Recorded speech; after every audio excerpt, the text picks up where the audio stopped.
Hello जी, राधे राधे दोस्तों। उसमें गंगा के दशहरे पर पितृदोष से मुक्ति पाने के लिए आज की वीडियो में जो लेकर आई हूँ मैं वह काले तिल का उपयोग करने के बारे में बताया गया है। इसी प्रकार दशहरे के अवसर पर भी कुछ विशेष उपाय करके जीवन में सुख समृद्धि और बाधाओं इसी प्रकार अवसर पर कुछ विशेष उपाय जीवन में सुख समृद्धि बाधाओं से मुक्ति पाई जा सकती है। यहाँ हम आपको दशहरे के दिन के लिए उपाय बताने वाले हैं।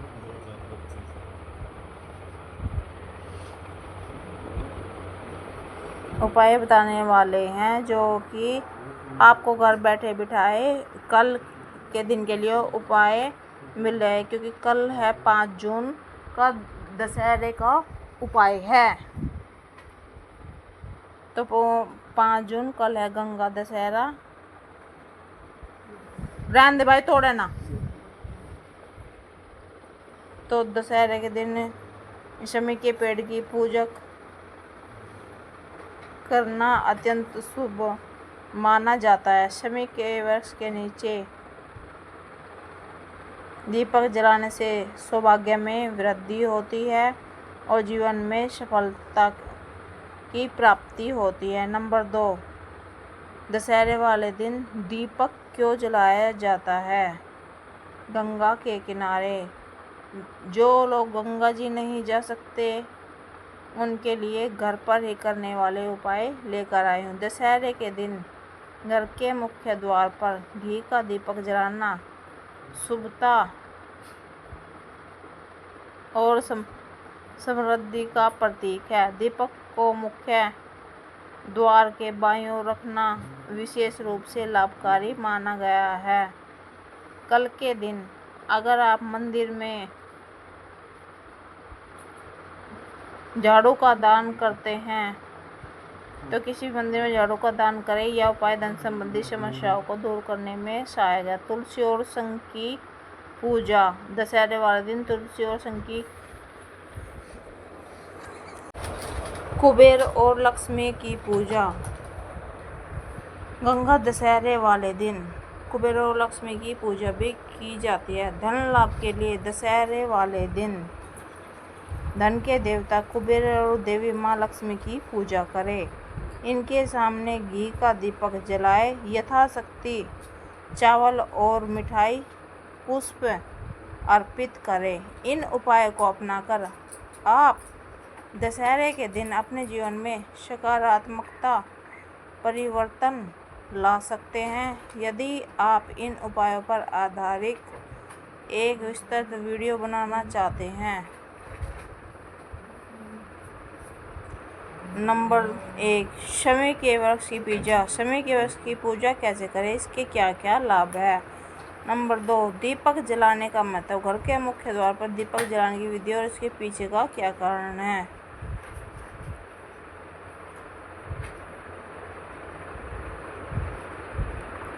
नंबर, आप दशहरे वाले दिन जो पितृदोष होता है उसको भी दूर करने के लिए ये उपाय किए जाते हैं।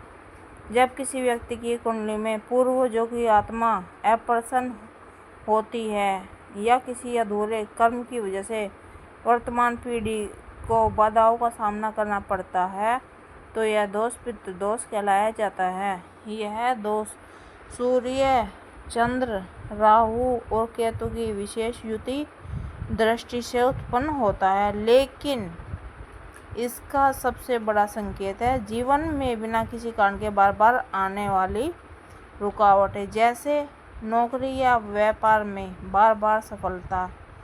नंबर 2, विवाह में देरी, रिश्ते बनने के बाद टूट जाना।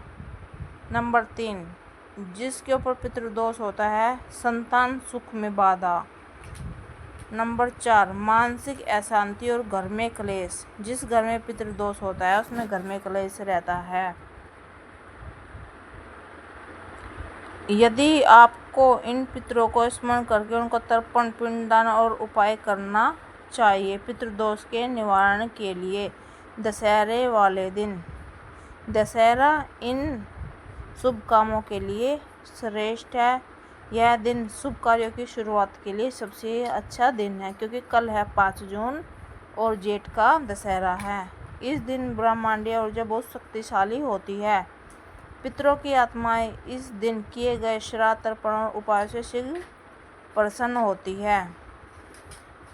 नंबर 1, दशहरे के दिन प्रातः स्नान करके पवित्र मन से अपने आंगन या नदी, तालाब में दक्षिण की ओर मुख करके बैठे और पितरों का स्मरण करें। तांबे या पीतल के पात्र में जल ले, उसमें काले तिल, कुछ थोड़ा सा दूध और शहद मिलाए और आपको कौन सा मंत्र बोलना है? ओम पितृभ्यः स्वधा नमः मंत्र बोलते हुए तर्पण करें। पितृ तर्पण, यह उपाय करने से पितृ प्रसन्न होते हैं और पितृदोष से आपको मुक्ति मिलती है। नंबर 2, पीपल वृक्ष पर दीपक जलाना, क्योंकि आपने सुना तो होगा ही, पीपल में पितरों का वास होता है। पीपल वृक्ष के नीचे दशहरे की शाम को एक दीपक सरसों के तेल का जलाए और 7 परिक्रमा करे और हर परिक्रमा में ओम नमः भगवते वासुदेवाय मंत्र बोले। पितृदोष के साथ साथ पितरों का आशीर्वाद भी मिलता है। यह मंत्र बोलने से कौवों को भोजन कराना। दशहरे के दिन खीर पूरी बनाकर उनको, जैसे जब देवी पितरों के श्राद्ध आते हैं उनमें भी तो हम निकाल के रखते हैं, ऐसे ही कल के दिन अगर आप खाना बना करके ऐसे कौवों को भोजन कराएंगे तो भी पितृदोष से मुक्ति मिलती है। ब्राह्मण भोजन, किसी योग्य ब्राह्मण को बुलाकर उसे सम्मान सहित भोजन कराए। भोजन में खीर, पूरी, सब्जी और मिठाई रखे।